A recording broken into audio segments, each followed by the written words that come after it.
You know, when we have financial questions, we go to our financial guys at Fagan Associates. Dennis is over there, and we've got Aaron on the line now. And Aaron, I've been wondering, how do you know if you're on track while you're saving money for, like, retirement? I think, the best way that you could go about that, there's financial calculators online that you can figure out. You can figure out how much you're saving a month, your rate of return, how much you had to start, and then you can really figure out, where you will be in X amount of time. Let's say you have to retire in 10 years or 20 years.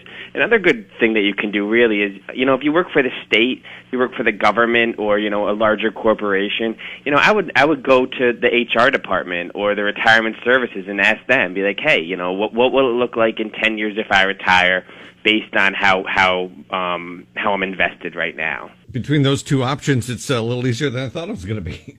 Yeah, and that's what I would go about it too. Is like usually if you have a job, if you wherever you work, and you have a 401k or a deferred comp, I would ask the retirement department or the human resource department. Can I talk to someone that that would have an idea of how my savings are going and where I will be when I retire. You could always call a financial advisor too. It's a pretty simple, really equation to figure out, can I retire? But, another big question is really it would be, figure out what your expenses are, where you're spending your money, because that's a huge factor in retirement.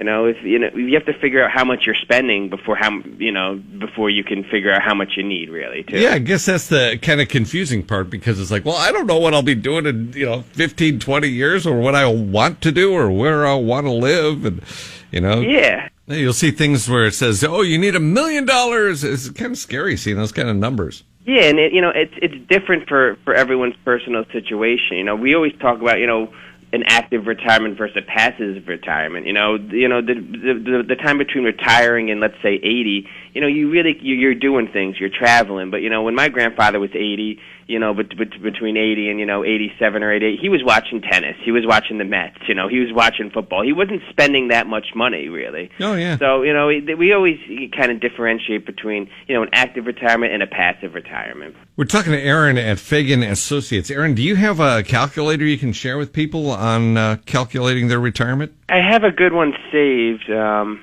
It's fncalculator.com, and it's a financial calculator. It's great. I actually use it a lot too. It just gives you kind of a broad look at how much money you probably will have based on the savings rate and stuff like that. But if you want a more in-depth financial plan, we do those for clients and for potential clients as well. So we can give you kind of a customized plan for your specific situation too, if you would like that. Okay, I'll put that link up on the blog for the calculator if people want to take 10 minutes, and then if they want to get a little more in depth with you guys, how do they find you? You can call us at 518-279-1044, or email us at investment@FaganAssociates.com. Sounds good. The website is FaganAsset.com. We've been talking to Aaron, who's helping us out with our money questions. If you do have any money questions, too, that you'd like us to ask sometime, you can always email or message me. All that information is at 995theriver.com on the River Morning Show page.